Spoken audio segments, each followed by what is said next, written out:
At the beginning of time, there was only Nun, the primeval waters of chaos. Then, in a great flood, the sun god Atum rose from the water and willed himself into creation. Atum then created air, a son he named Shu, and moisture, a daughter he named Tefnut. They were the first divine pair and soon had children of their own, the earth named Geb and the sky called Nut. The second divine pair then had 4 children of their own, Osiris, Isis, Seth, and Nephthys, completing the group of 9 primeval gods known as the Aeneid. Osiris then married his sister Isis, and the two ruled over Egypt together in an unprecedented time of peace and prosperity. However, their jealous brother Seth desired the throne for himself and murdered Osiris, dismembering his body and scattering the parts across the land. Isis then searched for the pieces of her husband's body, and with the help of her sister Nephthys, was eventually able to collect them. With the help of the scholar god Thoth and the funerary god Anubis, Isis was able to reconstruct Osiris, creating the first mummy. Osiris impregnated Isis after his resurrection, however he was too weak to remain in the world, instead travelling to the Duat, the land of the dead where he became lord. Seth then took the throne for himself, forcing Isis to flee and give birth to her son Horus in hiding. She raised Horus until he was an adult and able to challenge his uncle Seth for the throne. After a violent contest, the case was settled in a divine legal trial hosted by the Aeneid. Acting as judge was Geb, god of the earth, who ruled in favour of Horus, who then took his rightful place as king of Egypt. Future pharaohs claimed descent from Horus, with it being this divine ancestry that gave them the right to rule.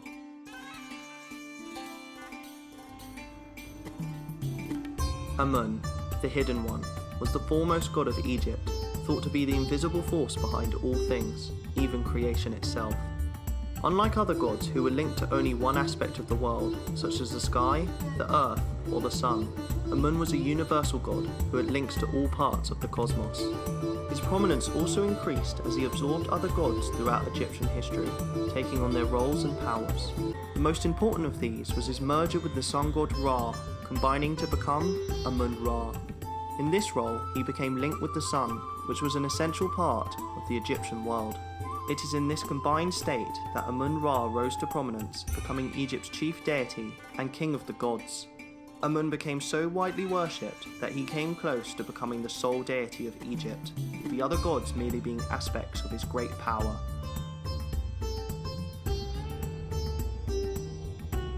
Osiris, judge of the dead and king of the underworld, was one of the most respected gods of ancient Egypt.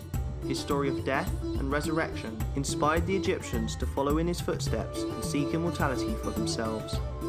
The elaborate tombs and burial rituals found in ancient Egypt were all built in search of this goal, with the funerary practices being done to aid the spirit in its journey through the underworld. Pharaohs and wealthy nobles could afford more elaborate burials with trinkets and spells to help them in their journey, but it was entirely possible for the average Egyptian to survive the underworld as well. The soul would travel through the underworld, avoiding dangerous monsters until it reached the hall of Maat, the goddess of truth. Here, the soul would stand before 42 judges and proclaim its innocence of a specific sin to each. After this, the soul would have its heart weighed on a scale by the gods Anubis and Thoth. The purer the heart, the lighter it would be. If it rose above the weight of a feather of truth that was placed on the other scale, then the soul would pass the trial and Osiris would evaluate its worthiness to pass into the afterlife. If it was heavier, however, then the monster Ammit would come and devour the heart, erasing the soul from existence.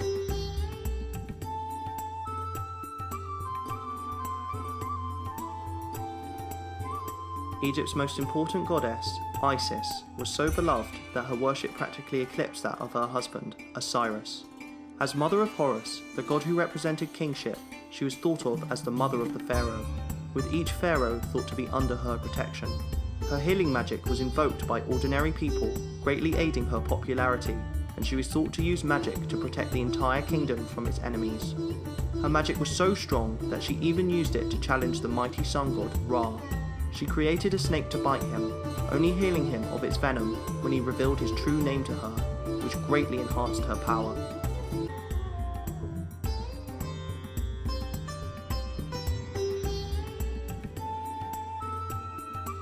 Son of Isis and Osiris and god of kingship, Horus took an important place in the pantheon of gods.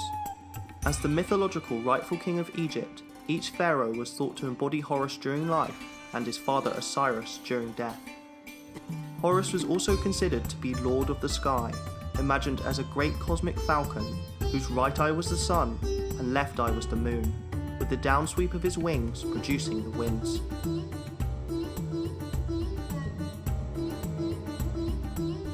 Seth, god of chaos and destruction, opposed the harmony presented by the divine triad of Osiris, Isis, and Horus. Known as the Red One, Seth personified anger, violence, and was often thought of as the embodiment of evil. He was a god of the desert, or red land, threatening growth and vegetation that was needed for life itself. As a mythological opponent of Osiris and his rightful heir Horus, Seth represented rebellion and discord within the kingdom.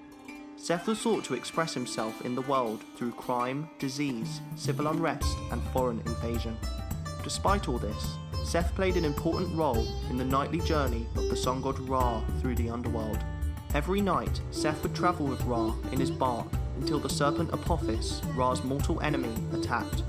The serpent would hypnotize all the gods, including Ra, and would only be resisted by Seth, who would stab it with his spear, repelling the beast.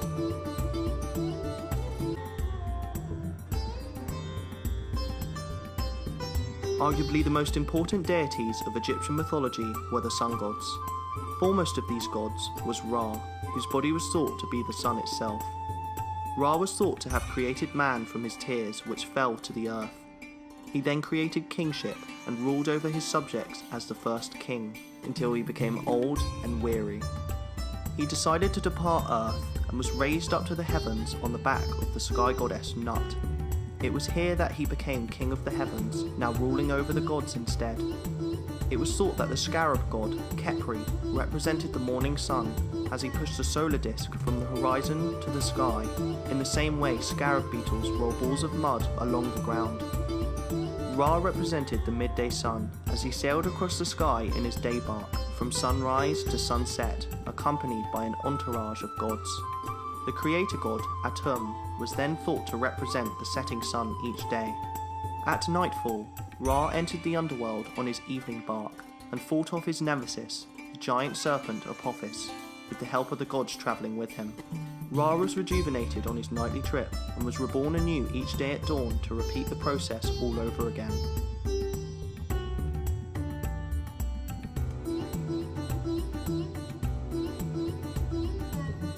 As a manifestation of his power, several goddesses acted as the eyes of Ra.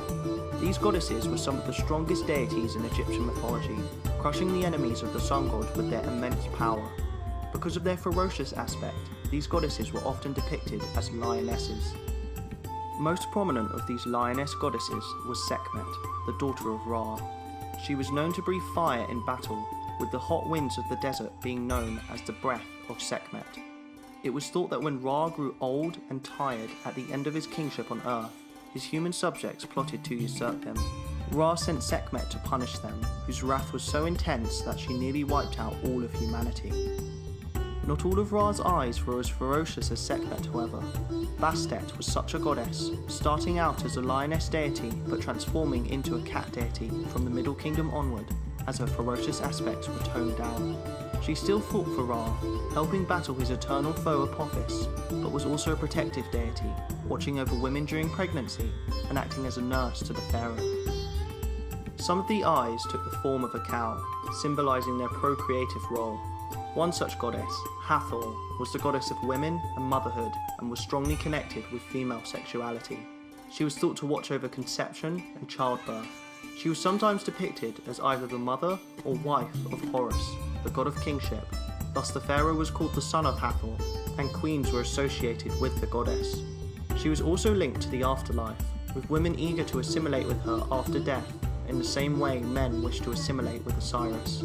Neith was another eye of Ra who took the form of a cow. In some accounts, she predates creation itself and was the creator of Ra, his enemy Apophis, and of mankind itself. She therefore embodied a maternal figure for both gods and humans. She was the mother of the crocodile god Sobek and was thought to care for all the crocodiles of Egypt. Her maternal side was contrasted with her warlike role, where she was said to be a master archer, This association with weaponry led the Greeks to associate her with their own goddess of warfare, Athena.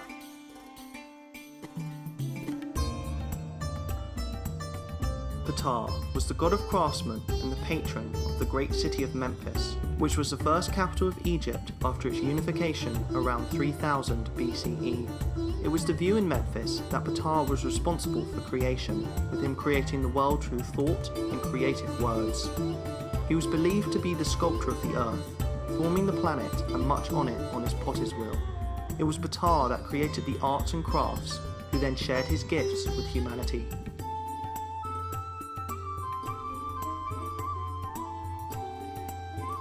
Anubis, god of embalming, watched over burials to ensure souls made their way through the afterlife. He watched over tombs and punished grave robbers who would desecrate the dead. He had a strong link to his father Osiris, whose body he wrapped after death, creating the first mummy. He became god of the embalming practice, thought to watch over the embalming booths where priests would prepare a body for burial. The canopic jars which would hold important organs during the embalming process would sometimes be modelled after Anubis, although it became more common for them to feature the 4 sons of Horus, with each protecting one of the lungs, stomach, liver or intestines. After watching over the burial, Anubis would then take a key role in judging the soul's worthiness to enter the afterlife, weighing its heart against the feather of truth. Only if the soul passed would Anubis send the soul to Osiris for final judgment.